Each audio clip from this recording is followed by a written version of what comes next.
आपने देखा कि इंडिया की जानिब से एक फॉल्स फ्लैग ऑपरेशन किया जाता है पहलगाम का, उसको बुनियाद बनाकर पाकिस्तान के साथ कशीदगी की जाती है और फिर एक न्यू नॉर्मल सेट करने की कोशिश की गई रीजन के अंदर और इल्ज़ाम लगाया पाकिस्तान पर। लेकिन जिस तरह हमने देखा कि पाकिस्तान ने रिटेलिएट किया, जवाब इस पर क्या कहेंगे? और जो भारत की कोशिश थी न्यू नॉर्मल सेट करने की, वो किस तरह जो है कहले मुतासिर हुई?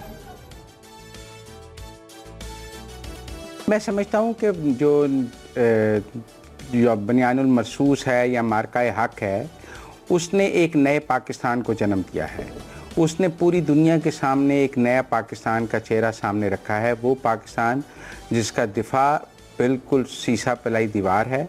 वो पाकिस्तान जो भारत को की न सिर्फ आंखों में आंखें डाल सकता है बल्कि भारत को शिकस्त दे सकता है। इसके बाद पूरी दुनिया का जो पाकिस्तान के हवाले से सोच और परसेप्शन थी वो बदल गई है। भारत ने जो अपनी एक हेजमनी बनाने की कि वो साउथ एशिया का बड़ा लीडर है, वो सिक्योरिटी गारंटर है, वो साउथ एशिया को ड्राइव करता है। मेरे ख्याल में 9 और 10 महीने, 6 मई से 10 महीने भारत की तमाम सिक्योरिटी गारंटर का नैरेटिव और भारत की हेजमनी को पाश कर दिया, ख़त्म कर दिया। और मैं समझता हूँ वो जो गिरा है भारत आज तक, उसके बाद आज तक भारत दोबारा खड़ा नहीं हो सका। डिप्लोमेटिक फ्रंट हो या हमारा अस्करी फ्रंट हो, ना वो ऑपरेशन संदूर के बाद ऑपरेशन संदूर 2 की तरफ देख सके। वो अपने नेवल चीफ को भी सैक कर रहे हैं। इवन ऑपरेशन संदूर के दौरान भी उन्होंने अपने जनरल्स को सैक किया था। और अब भी मैं समझता हूँ जिस तरह उनके राफेल तैयारे गिरे थे, उनकी एयरफोर्स 3 दिन के लिए ग्राउंड हो गई थी, जिस तरह उनके तमाम कम्युनिकेशन जैम हो गई थी, उसने दुनिया पाकिस्तान को एक मुमताज़ मुकाम दिया और दुनिया पाकिस्तान की अस्करी सलाहियतों की मोतरफ हुई, पाकिस्तान की वॉर गेम की मोतरफ हुई कि पाकिस्तान वॉर गेम में एक ख़ास सलाहियत रखता है, चाहे वो मिज़ाइल्स में हो जो हमारे अल-फतह मिज़ाइल्स ने जो किया, और चाहे वो हमारी एयरफोर्स हो जिसने उनके तैयारे गिराए। आज भी लोग कहते हैं कि राफेल बेहतर तैयारा है, लेकिन लोग कहते हैं कि पाकिस्तान एयरफोर्स की टेक्निक बेहतर है। लोग कहते हैं पाकिस्तान एयरफोर्स ने JF-17 और J-10C से राफेल को गिराकर वो कर दिखाया है जो एयरफोर्स की तारीख में नहीं है, क्योंकि वो एक बड़ा तैयारा है, वो एक अनबीटेबल तैयारा था जिसको पाकिस्तान ने अपने इंडिजिनस तैयारे से भी मार के गिराया है। फिर हमने S-400 बैटरी को भी निशाना बना के दिखाया जिसकी पहली कोई मिसाल नहीं मिलती है। मेरे ख्याल में दुनिया में जब भी वॉर गेम पढ़ाई जाएगी, और अब जहाँ भी वॉर गेम पढ़ाई जाती है वहाँ पे बनियानुल मरसूस के पढ़ाए बगैर वॉर गेम पूरी नहीं हो सकती। वो इसने दुनिया की वॉर गेम की बिल्कुल सिमत ही बदल दी है और इसने बताया है कि टेक्निक, हौसला, विल टू फाइट और एक जो कौम मुत्तहिद होकर जब खड़ी होती है तो आप अपने से बड़े दुश्मन को कैसे शिकस्त दे सकते हैं। मैं समझता हूँ कि पाकिस्तान की ये तारीख का एक बहुत ही शानदार दिन है, फतह का दिन है। इसको शानदार तरीके से मनाना चाहिए। जितने शानदार तरीके से हम इसको मनाएंगे, दुनिया में हमारी इज्जत होगी और अक़वाम आलम में हमारी इज्जत होगी और इवन कौम में भी मज़ीद जोश और जज्बा और वल्वला देखने को मिलेगा। अब्दुल्ला साहब, एक न्यू नॉर्मल सेट करने की कोशिश थी इंडिया की जानिब से, रीजन में अपनी बालादस्ती कायम करना चाह रहे थे, जिसमें नाकामी का सामना करना पड़ा। अब्दुल्ला हमीद साहब जी, सॉरी, आपकी आवाज़ क्योंकि ब्रेक हो गई। बहुत बहुत शुक्रिया, आपने मुझे मदऊ किया। बड़ी खूबसूरत बात मुज़म्मिल सोहरवर्दी साहब ने कही। देखिए, मैं ये समझता हूँ कि भारत का जो जहाँ ये मामला था वहाँ उनका चौथा बड़ी सुपर पावर बनना, ये ख्वाब, नेट सिक्योरिटी प्रोवाइडर, अपने आप को बड़ा फखरिया वो कहलवा रहे थे साउथ ईस्ट एशिया के अंदर, वो ख्वाब वो चकनाचूर हो गया और भारत डिप्लोमेटिक आइसोलेशन का आए दिन शिकार होता चला जा रहा है, मजीद भी होगा। उसकी सबसे बड़ी वजह यह है कि भारत ने एक मकर और फरेब का पाकिस्तान के खिलाफ प्रोपेगेंडा शुरू किया हुआ था, जिसको सिफारती सतह की उसको हमायत हासिल थी। और वही बात यह है कि आज जो उनकी तकवीयत थी वो आज उनकी कमजोरी बन। जहाँ तक ये ताल्लुक है कि दुनिया ने जब देखा कि पाकिस्तान की तो सिफारती कोशिशों ने तीसरी आलमी जंग को एक रोक डाल दिया है, तो आज फिर दुनिया ने कहा कि ये पाकिस्तान तो अमन का दाई है और भारत जो है वो एक्सपोर्ट ऑफ टेररिज्म कर रहा है, जो कभी कनाडा में करता है तो कभी वो ऑस्ट्रेलिया के अंदर बरामद हो जाता है, कभी वो बांग्लादेश में उस्मान हादी की शहादत का जिम्मेदार होता है, तो कतर के अंदर कभी 8 लोगों को सजाए मौत सुना दी जाती है। ये वो तमाम बातें थी जिसने भारत का जो एक चेहरा पे नकाब डाला था। मेरे ख्याल में सबसे बड़ी ये जंग की कामयाबी अगर कोई कही जाए तो वो ये है कि भारत का जो एक लिबरलिज्म और सेकुलरिज्म का एक चेहरा था, जो कि असल में बीजेपी के मकरू चेहरे ने जो है वो किसी सूरत उसका जो बुनियाद बीजेपी का पीछे चेहरा था उसने कहीं एक वो लबादा ओढ़ा हुआ था, ढोंग रचाया हुआ था। वो ढोंग बीच बाजार हमने जो है वो फोड़ डाला। अभी जो इसके अंदर सिर्फ ये यहाँ नहीं था कि फजाई, जमीनी और जो समुद्री सतह पे, बल्कि आपने देखा कि मीडिया वॉरफेयर में भी पाकिस्तान ने किरदार अदा किया। आज तक मुझे ये बताएं पाकिस्तान की कौन सी मीडिया की जो रिपोर्ट थी वो गलत साबित हुई, जबकि भारत 1 साल गुजरने के बावजूद पहलगाम के ऊपर कोई हतमी बात नहीं कर पाया, दुनिया के सामने कोई एविडेंस नहीं लेके आया।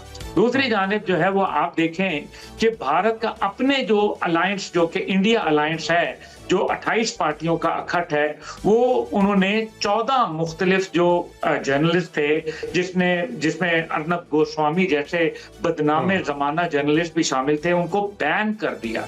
ये पॉलिटिकल एक्ट हुआ। फिर साथ ही साथ जो है वहां पाकिस्तानी चैनल्स की देखने की डिमांड बढ़ गई, वीपीएन लगा लगा के पाकिस्तान को देखा जा रहा है। यहाँ एक और भी काम हुआ, जो भारत ये कहता था कि हम तो जनाब आईटी इंडस्ट्री और पता नहीं साइबर दुनिया के बादशाह हैं, पाकिस्तान ने 71% उनकी बिजली बंद कर दी साइबर हमलों के जरिए, उनकी कोर कमांडर्स कॉन्फ्रेंस को हैक कर लिया।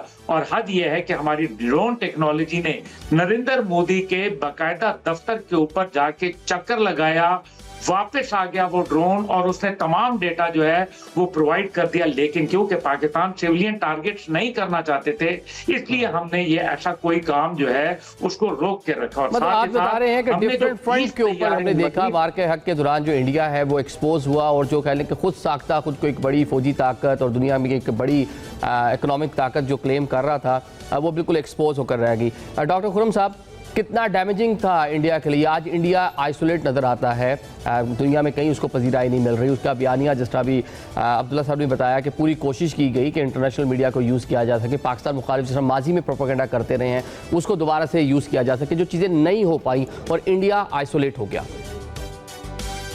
हिंदुस्तान गुज़श्ता 12 सालों से अपने आप को अगर एक ग्लोबल सुपर पावर नहीं तो कम से कम एक रीजनल सुपर पावर के तौर पर देखने लग गया था, और साथ साथ ये भी समझने लग गया था कि शायद वो जनूबी एशिया का इजराइल और पाकिस्तान फलस्तीन जैसी कोई लावारिस रियासत है। तो यही वो इसराइल वाला काम करना चाहते थे पाकिस्तान के साथ, कि एक फॉल्स फ्लैग ऑपरेशन हुआ, उसको प्रिटेक्स्ट बनाते हुए इन्होंने पाकिस्तान पर हमले किए। लेकिन वो ये भूल गए थे कि ना ही हिंदुस्तान इसराइल है और ना ही पाकिस्तान गजा है। पाकिस्तान ने जिस तरह से एक जवाब दिया, उससे भारत का जो इंटरनेशनल एक इमेज था वो इस तरह से सफर किया कि पूरी मगरबी दुनिया जो इस वक्त समझ रही थी कि हम शायद भारत की बुनियाद पर भारत को मजबूत करके हम चीन जैसे मुल्क को कमजोर कर सकते हैं, तो उन्हें एहसास हुआ कि हम तो गलत घोड़े पर जुआ लगा रहे हैं। ये तो वो हैं कि जो इतने जंगी साजो सामान होने के बावजूद अपने से 5 गुना छोटे पाकिस्तान से भी नहीं निपट सकते हैं। तो बुनियादी तौर पर एक बहुत बड़ी सुबकी का सामना करना पड़ा, लेकिन उसके बावजूद भी भारत आज भी अपना जो जारहाना रवैया है पाकिस्तान के हवाले से वो तब्दील करने के लिए तैयार नहीं है। यही वजह है कि राजनाथ सिंह जो हिंदुस्तान के दिफाई वजीर हैं, वो बार बार कह चुके हैं कि अभी ऑपरेशन सिंदूर जारी है। उसकी बुनियादी वजह यह है कि बीजेपी का एक नजरिया है जिसको ये कहते हैं अखंड भारत। अखंड भारत का नजरिया ये है कि बीजेपी हिमालय से लेकर इंडियन ओशन तक जितना भी ममालिक हैं उनको अपने एक्सक्लूसिव स्फीयर ऑफ इन्फ्लुएंस में कन्वर्ट करना चाहती है। एक वक्त ऐसा आया था, ये बांग्लादेश को फतह कर चुके थे, ये नेपाल को फतह कर चुके थे अपनी प्रॉक्सीज के जरिए, ये मालदीव्स को फतह कर चुके थे अपनी प्रॉक्सीज के जरिए। पाकिस्तान वाहिद रुकावट था उस अखंड भारत के उस नजरिए में। लेकिन जब मई 2025 में पाकिस्तान ने इनके दांत खट्टे किए हैं उस मार्के में, तो पूरा जनूबी एशिया भारत के उस चुंगल से निकल चुका है। मिसाल के तौर पर आप बांग्लादेश की मिसाल ले लीजिए। हसीना एक इंडियन प्रॉक्सी के तौर पर जानी जाती थी, आज वो अपनी जान बचाने के लिए हिंदुस्तान में छुपी बैठी हैं। श्रीलंका में जो एक प्रो इंडियन गवर्नमेंट थी वो खत्म हो चुकी है। मालदीव्स में अवामी सतह पर एक बहुत बड़ा एंटी इंडियन सेंटीमेंट पैदा हुआ और उन्होंने एक अवामी तहरीक के जरिए प्रो इंडियन गवर्नमेंट का खात्मा किया। यही मामला आपको नेपाल में नजर आया। तो पाकिस्तान ने मार्का हक के बाद पूरे खित्ते की जो जियो स्ट्रैटेजी है उसको रीराइट किया है। लेकिन जरूरत इस अमर की है कि जो लोग आज हिंदुस्तान पर काबिज हैं ये आज भी अपनी मुहिम जोई से बाज नहीं आए। ये जनूबी एशिया को अखंड भारत में तब्दील करना चाहते हैं, इसलिए we will have to keep our guards high. और वो ये इसलिए भी जरूरी है कि भारत ने 2026-27 के लिए कोई 86 अरब डॉलर का डिफेंस बजट मुख्तस किया है। अब हमारे पास इन 86 अरब डॉलर के मुकाबले में 9 अरब डॉलर है, जो कि शायद 10 गुना कम है। हमने इस 9 अरब डॉलर से पाकिस्तान के दिफा को यकीनी बनाना है, यकीनी बनाना है। लेकिन वो हमने दिखाया भी इसी दुनिया को कि माजी में भी इतना ही डिफरेंस था कि मतलब पाकिस्तान अगर एक तो 10 गुना उससे ज़्यादा जो है कह लें कि वो उसको कर रहे हैं, मतलब एक्सपेंस कर रहे हैं उसके ऊपर। लेकिन ऑन द अदर साइड सब कुछ करने के बावजूद हजीमत जिस तरह मिली है इंडिया को, दुनिया के बल्कि रीजन में भी वो आइसोलेट होकर रह गया। अभी हम ट्रांसमिशन एक ब्रेक लेते हैं, फिर बातचीत का सिलसिला जारी है।